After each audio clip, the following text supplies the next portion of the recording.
As you all know wrestling fan से ज़्यादा intelligent कोई नहीं होता रेसलिंग बताने के लिए, तो इसलिए आज हम ऐसे ही चीज़ों के बारे में जानने वाले हैं या फिर देखने वाले हैं, फिर रिव्यू करने वाले हैं। जो चीज़ डब्ल्यूडब्ल्यूई अगर रोड टू रेसलमेनिया में करेगी तो इस रोड पे चलने में ज़्यादा मज़ा आने वाला है। इस समय तो ऐसा लग रहा है रोड इतनी स्मूथ हो रखी है कि भाई फिसल के कहीं गिर ही न जाए सारे।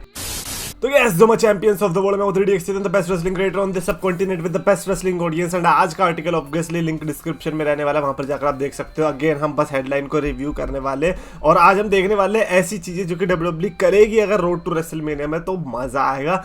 जिसमें सबसे पहले उन्होंने रखा है Jimmy Uso winning the United States championship. So हम तो ये सोच रहे हैं कि जिमी ऊसो जो है यूनाइटेड स्टेट्स चैंपियनशिप जीतेगा at the grandest stage of the all, but यहाँ पर भाई का कुछ अलग ही कहना है। ही इज लाइक कि यार Shinsuke Nakamura and Jimmy Uso की फ्यूड अभी हो जाए, फॉर एग्जांपल चेंबर के आसपास, he wins the United States championship. Somehow Jacob Fatu and Jimmy Uso के बीच मैच हो रहा है and then ultimately Jacob Fatu को अपनी पहली सिंगल्स चैंपियनशिप रेसलमेनिया में मिलती है, which is also a great option. But I don't think so कि डब्ल्यूडब्ल्यूई इस चीज को जाने देगी जहां पर हमें जे ऊसो और जिमी ऊसो साथ में चैंपियन बनते देखने को मिलने वाले।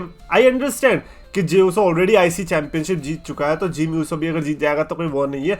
बट आई थिंक एक जो विजुअल होगा ना कि जे और जिमी साथ में चैंपियन है, आई थिंक उसी की तरफ डब्ल्यूडब्ल्यूई अग्रसर कर रही है और जेकब फाटू चैंपियनशिप जीतेगा सीधा world championship. I don't think सो उसकी ये छोटी छोटी चैंपियनशिप्स में भूख मिटने वाली है। नेक्स्ट अप है ड्रू मैकिंटायर अपने आप को एक बिगर स्टोरी में इन्वॉल्व कर लेगा, which include stars like Roman Reigns, CM Punk और Seth Rollins. But we all know कि ड्रू मैकिंटायर इस समय सबसे ज्यादा इन्वॉल्व किधर हो सकता है, and that is Damian Priest according to the reports and according to the Royal Rumble situation जो हुई एंड अकॉर्डिंग टू कि ड्रू मैकिंटायर भी ड्राफ्ट हुआ है, डेमियन प्रीस्ट भी ड्राफ्ट हुआ है। पर्सनली स्पीकिंग दोनों को नहीं लड़ना चाहिए। सोचो फिर लॉजिक ही क्या हुआ अगर दोनों रॉ के सुपरस्टार जो थे जो स्मैकडाउन में अभी अभी आए अगर वही आपस में लड़ने लग गए, then what's the point of draft. बस पीछे का लाल जो है वो नीला हो गया, उतना ही चेंज हुआ अगर आपस में लड़ रहे होंगे। तो ऐसा अगर ना करे डब्ल्यूडब्ल्यूई वाले तो बहुत बढ़िया। And to be honest like triple H is a nerd, वो जितना सोशल मीडिया पे रहता है उसको पता चल गया है that fans are not liking it. So अब ट्रिपल एच कुछ भी करवा सकता है। He can do Drew McIntyre versus Joe Hendry but not Drew McIntyre versus Damian Priest. मेरे अंदर से ही मेरे को ना ऐसे इंट्यूशन आ रहा है दैट ट्रिपल एच की फट गई है और वो ड्रू मैकिंटायर के साथ कुछ बुरा नहीं होने देगा।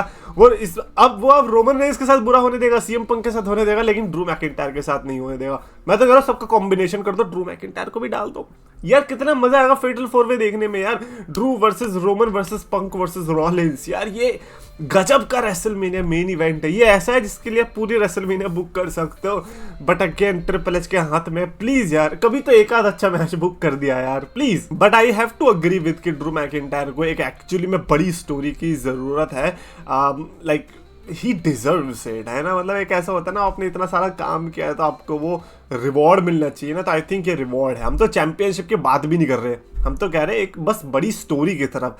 क्योंकि अगर आप एक इस तरीके की स्टोरी ऑफ ड ईयर दे के आते हो तो आपसे एक्सपेक्टेशंस होती है कि आप फिर इस ईयर भी दोगे, नॉट कि हाँ चलो डेमियन प्रीस्ट के साथ लड़ लो क्योंकि बाकी लोग तो बिजी है and they don't want to fight with you. ये बोरिंग लगेगा। अगला है कि पॉल हेमन का फेवर पता चल जाना चाहिए। यार ये नहीं पता चलेगा। मैं आपको बताऊं, I think this is one of those very few rare things जो कि शायद से डब्ल्यूडब्ल्यूई नहीं बताने वाली। लाइक इतनी हाइप होने के बाद भी लाइक क्या पॉइंट है, मेरे को बताओ ना, क्या फेवर लेगा सीएम पंक? ना तो रोमन रेंस के पास चैंपियनशिप है ना सीएम पंक के पास है, तो ये फेवर का फायदा क्या? ऐसा क्या फेवर है? क्या रोमन रेंस के साथ नाइट स्पेंड करना है सीएम पंक को? ये फेवर है कि आई डोंट थिंक सो कि वो अभी रिवील होने वाला है। जब तक चैंपियनशिप नहीं आती हाथ में तब तक I am not expecting anything जो कि यहाँ पे रिवील होगा। और अगर हो भी जाता है देन मेरे को नहीं लगता कि उसका अच्छा हमें आउटकम देखने को मिलेगा अभी। नेक्स्ट अप है कि शेमस और ब्रॉन ब्रीकर की फ्यूड कंटिन्यू। ये तो भाई ऑब्वियस है यार, रेसलमेनिया में ही शेमस जीत रहा है। पता है मैं आपको, रेसलमेनिया 39 की बात है जब Sheamus versus Drew McIntyre versus Gunther हुआ था। मैं तो एटलीस्ट ऐसी सोच के गया था कि चलो यार शेमस तो जीत ही रहा है, शेमस के पास आ रही है चैंपियनशिप, बट ऐसा नहीं हुआ था। और यहाँ पर भी ऐसा ही लग रहा है, और क्या पता यहाँ पर भी हमें ऐसे खेला देखने को मिल जाए क्योंकि शेमस की जिस तरीके से हालत करी है डब्ल्यूडब्ल्यूई ने, we can expect banger after banger after banger और बेल बजने के बाद आओ इट्स ब्रॉन ब्रेकर। तो या आई डोंट नो, बट मेरी प्रेडिक्शन तो ऑब्वियसली यही है कि Sheamus should win the championship यार। ही बना दे यार ग्रैंड स्लैम लॉन्डे को, कितना अजीब लगता होगा। सब जीत रखा है लॉन्डे ने भाई, मनी इन द बैंक जीत रखा है, sorry money in the bank, अब हाँ वो रोमन रेंस वाला या वो वाला शेमस तो कैसे भूल सकता हूँ मैं। रॉयल रंबल जीत रखा है, किंग ऑफ द रिंग जीत रखा है, सारी चैंपियनशिप जीत रखी है सिवाय आईसी टाइटल के। सो प्लीज जिता दो यार। अगला है कि जे उसो काफी ज्यादा हर्डल्स एक्सपीरियंस करे, मतलब ये कोई कहने की बात है। पहली बात तो गुंथर बहुत अच्छा ओपोनेंट चूज किया है कि गुंथर ना एक माउंटेन की तरह लगेगा, एक टाइटन की तरह लगेगा, जिस पे जाने के लिए इस बंदे को ना बहुत मेहनत करनी पड़ सकती है, और वही बहुत मेहनत दिखानी है डब्ल्यूडब्ल्यू को जे उसो के लिए। अगर आप एक अंडरडॉग स्टोरी की तरफ जा रहे हो तो एक्चुअली में अंडरडॉग आपको दिखाना पड़ेगा। यही कुछ हफ्ते हैं, 10-11 हफ्ते बचे हुए, तो अगर जे उसो अब भी अंडरडॉग नहीं दिखा तो फिर बहुत मुश्किल होने वाली है। अच्छा मैं एक चीज सोच रहा था कि रॉयल रंबल की तो कोई हाइप ही नहीं हो रही है अभी, है ना, अप्रैल में आ जाएगी, बट भाई वो अप्रैल भी 19-20 अप्रैल है, इट इज नॉट 1-2 अप्रैल जो पहले हुआ करता था, मतलब सोच रहे हो उसके भी 2 हफ्ते बाद। सो या डोंट एक्सपेक्ट कि रेसलमेनिया हर बार की तरह जल्दी है, इस बार लेट है भाई, क्या बात है यार, अजीब है। बट हाँ I agree with this fact कि जे उसो को अगर इन्होंने अच्छा बिल्ड कर दिया ना, एक तो लोग अभी से यस मेनिया बहुत बढ़िया था, हीट मेनिया तो कुछ भी नहीं है, हाँ कुछ भी नहीं है क्योंकि अभी कुछ हुआ नहीं है, रिलैक्स यार, इतना क्या हेट भाई, मतलब कभी कभी ऐसा होता है ना हेट समझ आती है, पर यहाँ तो समझ भी नहीं आ रही। मेरे को ऐसा लग रहा है कि ये तो पर्सनल हेट इसीलिए है कि जॉन सीना नहीं जीता, लोमन लेन नहीं जीता, सीएम पंक नहीं जीता, इसीलिए हेट कर रहे हो, तो फिर तो ज्यादा जिंदगी में तुम आगे बढ़ नहीं पाओगे, इन लाइफ इन जनरली कह रहा हूं मैं, बहुत मुश्किल होने वाली फिर आपके लिए जिंदगी, और वही मुश्किल जे उसो के लिए बनाना है अपना रेसलमेनिया करियर। एनीवेज अगला है रैंडी ऑर्टन रिटर्न्स, बस यही कमी थी।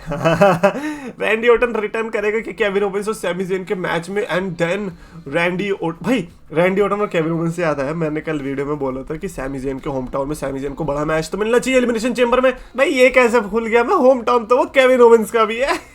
केविन ओवेंस और सैमी ज़ेन दोनों का ही तो वो कनाडा है, बट एनीवेज उसी कनाडा में भाई अगर रैंडी ऑर्टन रिटर्न करता है और यहाँ पर I don't know यार, ये बंदा रेसलमेनिया होस्ट ही बनेगा, मैं ज्यादा उम्मीदें लगा नहीं रहा। Like at this point I think I can see Randy Orton versus Drew McIntyre over डेमिन priest versus Drew McIntyre, unless भाई इनके झोली में कुछ अजीब सा प्लान है जो कि हमें पता नहीं है। एंड फाइनली है कोडी रोड्स और John Cena show shades of grey, यानी कि अपने अंदर की विलेन साइड थोड़ी थोड़ी दिखाए। I don't want them to turn heel proper, because John Cena के हील टर्न का भी कोई फायदा नहीं है भाई। 2-3 महीने के हील टर्न का क्या मैं करूंगा, जिसमें 2-3 महीने तो आप फ्यूरियस 11 की शूटिंग में लगे रहने वाले हो, मेरे को ऐसे हील के भी कोई फायदा नहीं है। Honestly that would make more sense कि भाई इतना बैड गाय बन गया कि आ ही नहीं रहा है, बट वो तो शेड अभी भी दिख रहा है। कोडी रोड्स का जो मैं करूंगा शेड, आई डोंट थिंक सो कि उसको भी हील टर्न अभी करने की जरूरत है, क्योंकि रहे भाई मेरे को लगता है यार ये बंदा भले ही रुला देता होगा प्रोमोस के टाइम पे, लेकिन मैचेस ये अच्छे दे देता है। केविन ओवेंस के साथ इस बंदे ने ना पूरी थिंकिंग बदल दी। मेरे को प्रोफेशनल कोडी रोड्स हेटर इस बंदे ने रहने नहीं दिया, I kind of like that guy.